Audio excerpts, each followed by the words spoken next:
Welcome to Chess Dog. I'm John, and today we have an object lesson on how to handle bishops. It comes from Tani Adewumi. This game was played in a blitz match. He played against Justus Williams on chess.com, and Tani's blitz rating is in the mid-2500s. Justus Williams is in the mid-2600s. They're both from New York City. Justus Williams, if you don't know, became a master at the age of 12. He's now in his early 20s and is an international master. Tani won this match, I believe, 10 games to 8. But in this game in particular, we're going to look at a real master-level handling of bishops. And it's very educational. I think it's going to make us all stronger chess players. Let's dive right in. Justus Williams has the white pieces. Tani Adewumi has the black pieces. c4, the English. g6, knight c3, bishop g7, d4, c5. Sort of a sideline, Benoni-type opening, d5, d6. Now, in this position, Tani is already threatening to take on c3 and weaken Justus Williams' pawn structure. Imagine e4, bishop takes, pawn takes. Now, this position isn't necessarily the best option for black, but playing these kinds of structures can be very irritating, as I can vouch from personal experience, and you might want to avoid getting into this type of structure unless you've really studied it well as white. So Justus Williams decides to play bishop to d2 to keep those pawns from being doubled, but it is a passive move. e6, the standard way of opening the position in a Benoni for black. g3, this is a novelty already. More commonly played move is e4, and maybe it would be the better move here. g3 is played, pawn takes, and here we have the modern Benoni pawn structure. But white's bishop at d2 is a bit passively placed, and also the bishop at f1 is going to be passive on g2 because it's going to have this this pawn at d5 blocking it.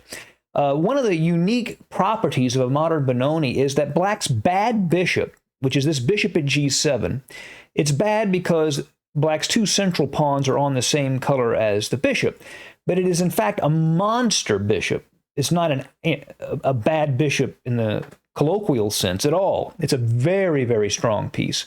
Whereas the light-squared bishop of blacks is actually the harder bishop to find a location for, even though it's technically the good bishop. Let's watch how Tani handles these bishops moving forward. Knight f6, a4.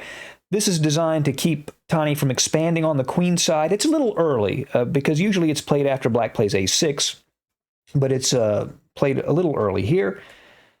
Castles, bishop g2, rook to e8, putting pressure down the half-open e-file. White's main strategy in a modern Benoni is to advance the e-pawn to e5, often supported by the pawn at f4. But right now, Justus Williams is quite a few moves away from doing that. That's going to be very hard to achieve at this point. Knight f3, and now bishop to f5. We talked about how this light-squared bishop is often a hard bishop for black to deal with in a modern Benoni, but Tani is already playing to control this key e4 square and perhaps trade that bishop off for a better piece from white. Knight to h4 hits the bishop, and now bishop to e4. He wants to get rid of that problem piece. Knight takes, knight takes. Now, Tani's bishop at g7 that has a clear diagonal aiming at b2. This bishop is just absolutely ferocious.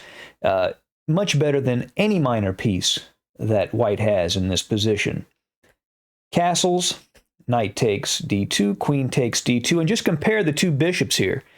This bishop is just totally biting on granite. The d-pawn blocks all of its activity, whereas this g7 bishop has a clear diagonal to attack that queen side.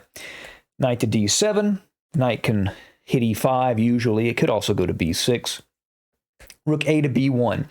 Because the main strategy here of e4, e5 has really been nipped in the bud, Justus Williams decides to use what is a secondary strategy in the modern Benoni, and that is opening up the queen side by playing rook b1 and b2, b4.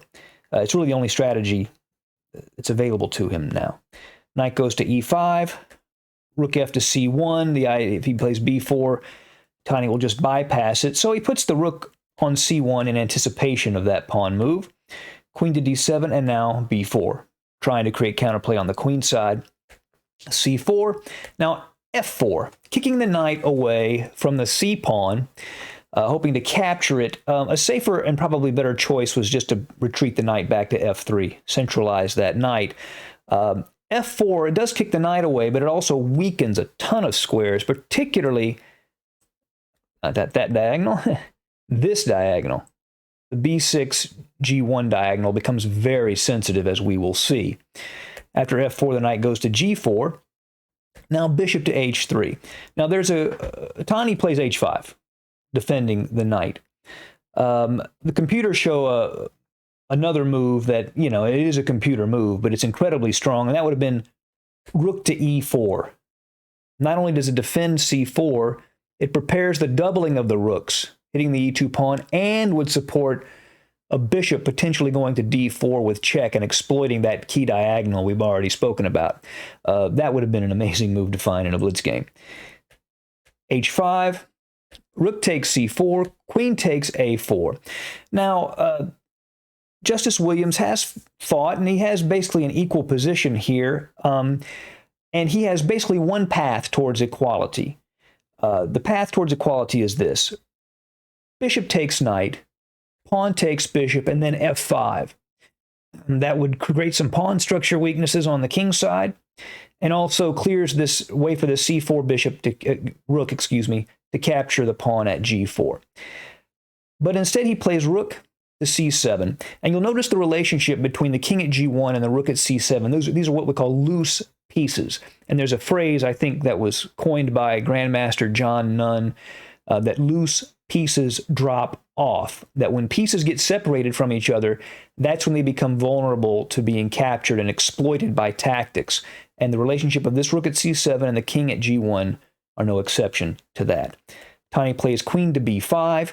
He's got the bishop on the long diagonal aiming at the queen side. He's got a 2-to-1 pawn majority on the queen side, and he's got all of these weak dark squares that he can exploit. And also queen to b5 comes with a very nasty threat, as you will see. Justus Williams takes the knight, and then queen to b6. A double attack on the king and the rook at c7. He plays e3, blocking it. And notice, Tani has not yet captured this bishop that took his knight. He says, I don't need to do that yet. Rook takes e3. Now he's setting up discovered attacks. When the rook moves, white's king will be in check. So that's a pretty nasty situation to have to deal with. Queen to f2, excuse me, blocks that threat, but the bishop can land on d4. He takes the bishop at g4, the rook's double, and now bishop to d4. Further discoveries threatened now against the king and the queen. You see again, who's the hero? The dark squared bishop really delivers the finishing move. An amazing handling of bishops in this game by Tani. King to h1 to get out of the threats, but it doesn't matter. After rook to c3, that's it. The queen is threatened. Tani is also threatening rook takes c7, and the material win is decisive, and Justus Williams resigned this game. This was a very interesting match between the two, and this game in particular shows a brilliant handling of bishops, particularly in the modern Benoni structure. Hope you enjoyed the game. See you again soon. Bye.